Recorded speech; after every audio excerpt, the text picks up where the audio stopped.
Hello and welcome. You're watching the Global Reset on CNBC TV18 Prime with me, Surabhi Upadhyay. The weekend saw a flurry of global diplomatic action, with Malaysia being the setting stage as the ASEAN summit unfolded. There's talk of more trade deals and even a new framework between China and the United States that perhaps avoids the new 100% tariffs that Washington was threatening to impose on Beijing from the 1st of November. The big cue, of course, this week is going to be US President Donald Trump's meeting with Chinese President Xi Jinping. Ahead of this, US Treasury Secretary Scott Bessent has stated that Trump's threat of 100% tariffs on Chinese goods is effectively, quote-unquote, off the table, at least as of now. Let's first listen in to what Bessent had to say over the weekend. This was the fifth meeting that I've had with my Chinese counterpart, the Vice Premier, Hu Lifeng, and we covered a wide range of issues, and I think we've reached a substantial framework for the two leaders who will meet in Korea next Thursday.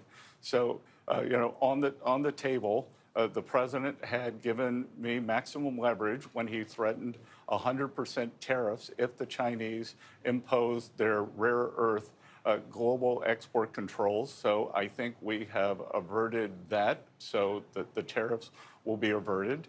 And we have a regular quarterly meeting with the Chinese. It was scheduled for November 10th or before November 10th. I don't think we will have to have that. So we have been rolling the tariffs quarterly.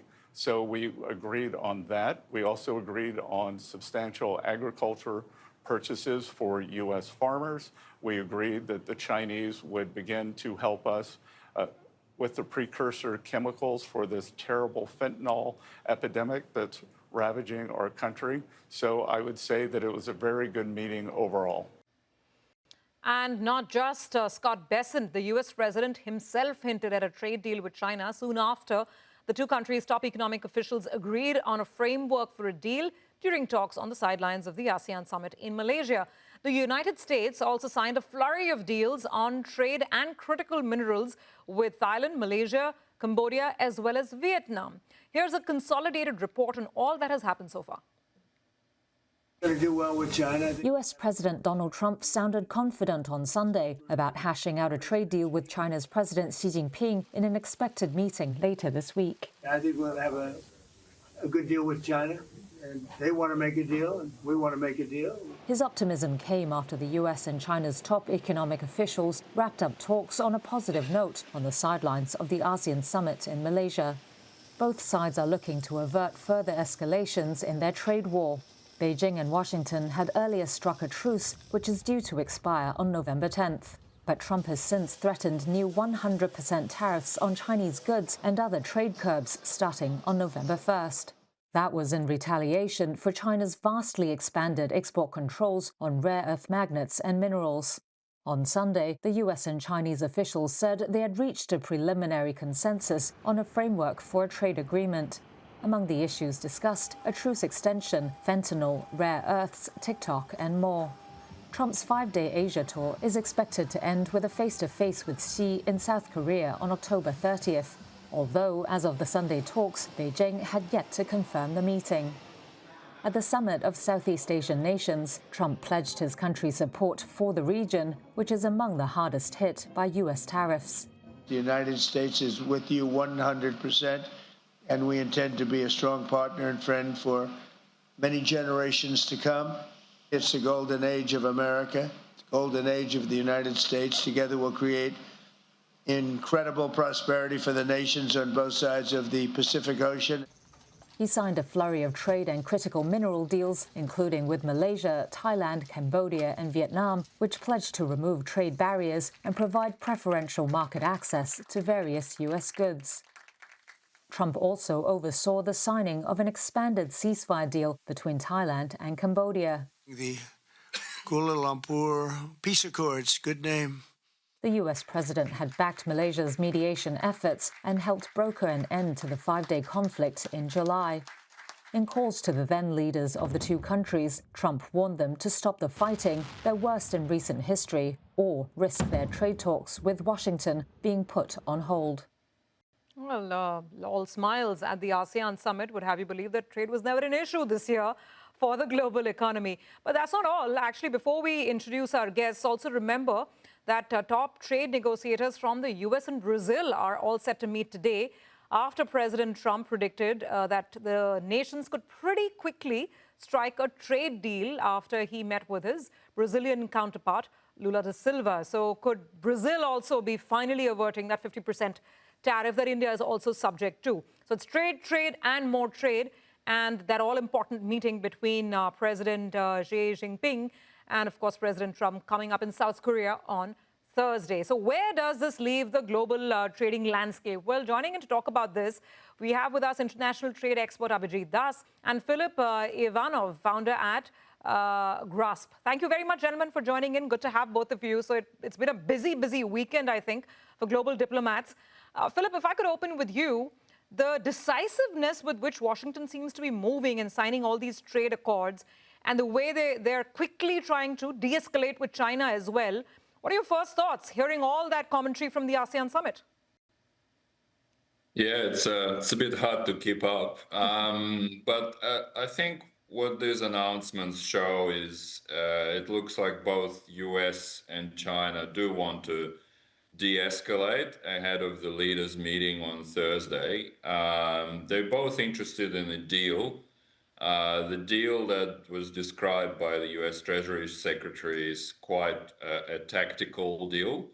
But and even if half of these commitments do happen on Thursday, I think it will be quite a significant breakthrough. But it is all of this is short-term measures essentially that do not address the fundamental economic and structural disagreements between the US and China. But it's also, I guess, interesting for me to see that in this particular, the last couple of weeks, the diplomatic game that we witnessed is China really had an upper hand. And they played it very well in terms of escalating to de-escalating with their rare earth and magnets restrictions that I think shocked a lot of people in Washington, shocked the manufacturing industry community in the US, which is the most affected by it. And, you know, a US response was threat of more tariffs, but nothing of the substance and depth that China hit them first. So, I interpret it as this is a really important moment in the relationship where actually China, for the first time, in my estimation, was willing to really play hardball with the US and feeling confident that they have the cards to play that. Oh, absolutely. I mean, in global negotiations, it's all about the leverage that you have. And I suppose with the rare earth supply, China has obviously had a lot of leverage in these negotiations. Mr. Das, come in on this. As far as US and China are concerned, do you think that this de-escalation kind of comes through? Because in between, the US also threatened some sort of curbs on software exports into China. Do you feel that we will get that deal? Scott Bessent has already announced a broad contour of the deal, and we'll finally get it through on Thursday. And if the deal indeed goes through, what does it mean in the immediate term? Thank you, Surabhi, for having me on your show. Always a pleasure to be back.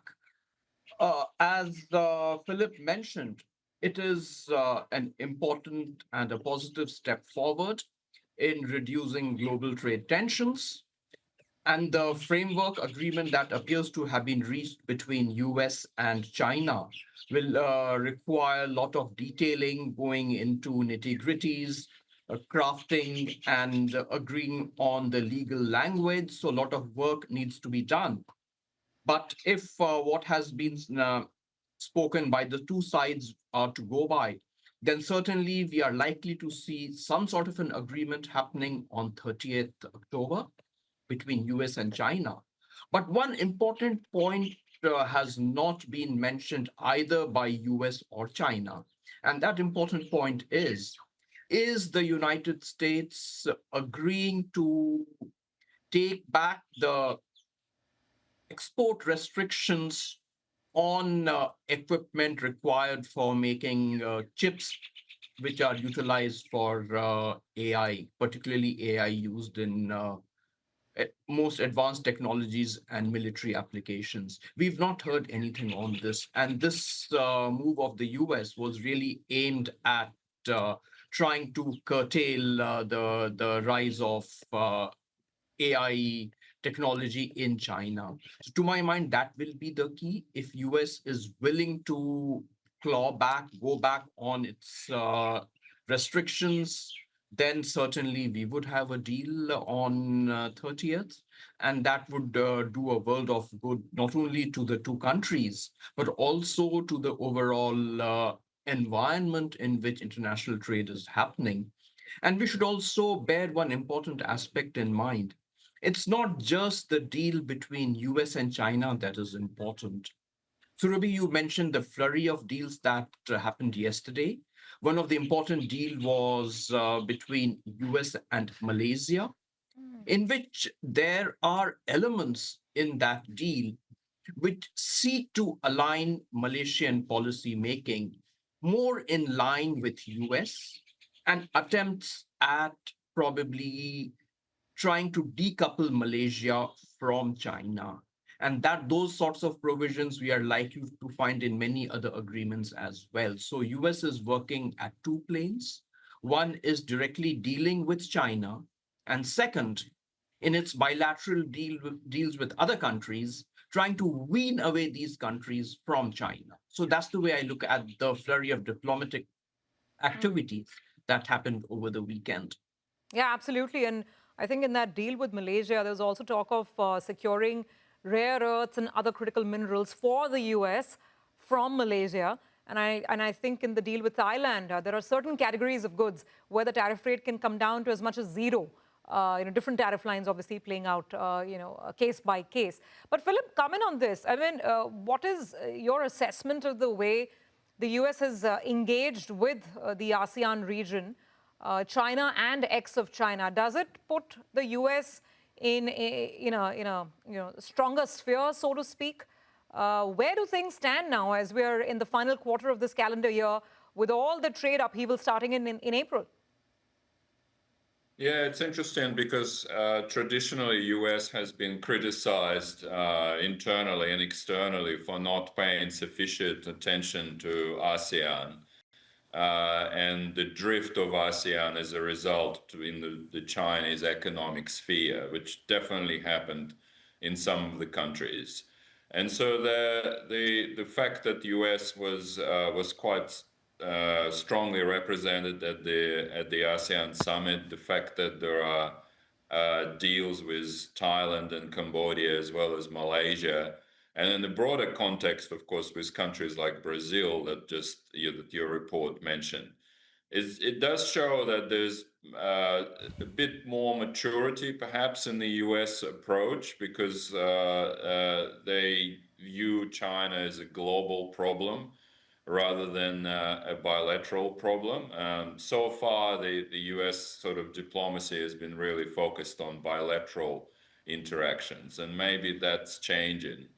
I think it's a very positive step for ASEAN, which has always maintained its independence and trying to balance its ties with China and the US. And the fact that this Malaysian meeting was, reached this agreement on the peace between Thailand and Cambodia, as well as on economic and energy issues, is a really positive step. The thing is that I'm yet to see is that how is it reflected in other actions by the US, for example, vis-a-vis the sanctions on Russian oil and the Chinese and Indian traders of Russian oil. So on the one hand, the US is trying to sort of win some of the support of the countries in Southeast Asia as well in South Asia, vis-a-vis China. But on the other hand, that some parts of its diplomacy are putting pressure on them, like, for example, in the context of India and Russia energy relationship. Oh, absolutely. So I think it's a great step in ASEAN summits, but I would like to see what happens next and whether it can maintain that kind of coherence. Absolutely. And we need to take a break. But on the other hand, we dial all of this down to what it means for India. All these trade agreements and frameworks are getting signed between the US and several other Asian trading nations. What about the India-US trade framework and the trade deal? We discuss that after the break.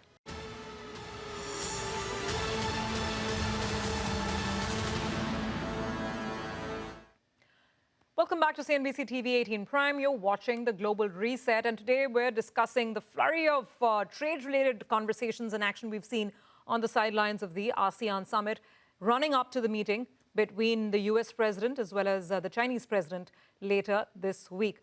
Well, now let's talk India, because even as there's so much of chatter around global trade deals, there's nothing very definitive on the India-US trade framework so far. Well, we've discussed a lot of the ties between US and other Asian countries, but where do the ties between the United States and India lie at this point? For context, External Affairs Minister S. Jaishankar met the US Secretary of State Marco Rubio at the sidelines of the ASEAN summit, and he discussed bilateral ties as well as regional and global issues amidst the ongoing trade negotiations between the two countries. Now, trade talks between US and India have been underway for a long time, for several months. In fact, even last week, Commerce Minister Piyush Goyal had said that trade talks were progressing well. However, he had also reiterated that India doesn't do deals, and I quote, with deadlines or a gun to our head. That was quite a telling statement from last week. Mr. Das, if I could come back to you on this. Now let's add the context. The fact that the US is signing these trade agreements with a lot of the regional Asian countries, Malaysia, Thailand, Cambodia, etc., even Vietnam, it's close to an agreement with China as well. Could that be, so to speak, bad news for India because we get left out once again? Surabhi, we should not be too perturbed by the US signing trade deals with ASEAN countries as well as China. We should not be rushed into a deal which we might regret within no time. So we have to be very clear what our red lines are, what our expectations from US are, and we have to negotiate accordingly. Of course, if we are able to clinch a deal, it will of course involve a give and take. But if the deal is balanced, even if it takes a few additional weeks, so be it. We should not get rushed into finalizing the deal just because some of the other countries are managing to clinch the deal. No, absolutely. And that's exactly what the Commerce Minister had alluded to when he was speaking in Germany at the end of last week. Exactly what he said, that we don't do deals with a gun to our head or a deadline to our head. But very clearly, for now, the sticky point is Russian oil. And Mr. Das, what do you make of the fact that while there have been repeated statements by the US president himself on how he believes that India will stop buying Russian oil by the end of this year, the Indian side has not given any confirmation of this at all? Club this with the fact that Prime Minister Modi could not make it physically to the ASEAN summit. I mean, do you read much into this? The Russian oil issue, Surabhi, has three dimensions. One, of course, is that it is seen as a channel for stopping the Russia-Ukraine war by cutting down on Russian revenues. Second, of course, is it provides an opportunity to the US to enhance its exports of energy products to India. And third, it's a negotiating leverage in the hands of US to secure concessions from India on issues which might transgress India's red lines. So all three aspects have to be taken into consideration. And if you look at the statements of President Trump carefully, initially he said that India would not buy Russian oil, which subsequently a few days later he modified it to say India would not buy much Russian oil. So clearly there is resistance from the Indian side. Of course, the ideal thing would be India should be telling should be telling US that you match or give us American oil or American energy products at terms and conditions which are better than what the Russians offer, and we'll buy from you. I hope that sort of a conversation is happening between India and the US. Yeah. But what we really will need to have bear in mind is it's just not Russian oil which is the sticking point. Sticking point will be issues around agriculture, issues around digital trade, and Yeah. maybe even issues around intellectual property rights. Yep. So these negotiations are more difficult than, I would say, negotiations with some of the ASEAN countries or even negotiations with China. Yeah. The No, negotiations with absolutely. China are confined to just a handful of products and a few sectors, whereas those with India will Yeah. be much more comprehensive, and hence these are time taking. Oh, absolutely. Philip, comment on this. I mean, I think India perhaps is the only big global power that has quote unquote stood its ground. So many months and counting, we don't have a deal, but we're in no rush to sign one that, as Mr. Das says, we could stand to regret later. Do you see any sort of a breakthrough or a softening of stance from the US side, or any headway in these negotiations in the coming weeks? I think there is an opening. It's hard to say when it's actually going to happen, but if you judge Mr. Trump's sort of negotiation strategy by his actions over the last few months, he started his term in a very harsh position and sort of a non-negotiable position with tariffs. He had a very firm position on ASEAN because he saw them as part of the China's sphere of economic interest and influence. He was very stern and harsh with Brazil, but this week his tone has changed. He started his term with a very aggressive policy towards China, but gradually his tone has softened. And so I wouldn't be surprised if his position on India will change as well. Partly because there's a chorus of commentators and voices in the US, as well as Australian and Japanese and the Quad diplomatic and foreign policy community saying that US should get its relationship with India back on track because US and India interests, especially the strategic interests, are largely aligned. Yes, there are disagreements. So I wouldn't be surprised if we'll see before the end of the year some kind of reset between India and the US, including on trade. Okay, well, we definitely hope so. And yes, you're right. Take your point completely that if you just go and read between the lines and the nuances of the literal language and the body language, there seems to be some softness, at least the exchange of those Diwali greetings and the birthday greetings. And the US president acknowledging that buying oil or stopping purchase of oil is a process. It cannot happen overnight. So there's some acknowledgement. But yes, we're still awaiting a real breakthrough. And well, hopefully we get one before this calendar year dials down. Thank you, gentlemen, very much for joining in. Great conversation. Well, we're almost out of time, but we leave our viewers with some more snippets from global experts because remember, the high point of global conversation this week is going to take place on Thursday when the US president and the Chinese president get together to sign a deal that could avoid 100% additional tariffs on China. Take a look at this. Many thanks for watching, and we'll see you with more soon. I think we're slightly getting used to the punch first, negotiate second practice that both China and the United States now seem to be participating.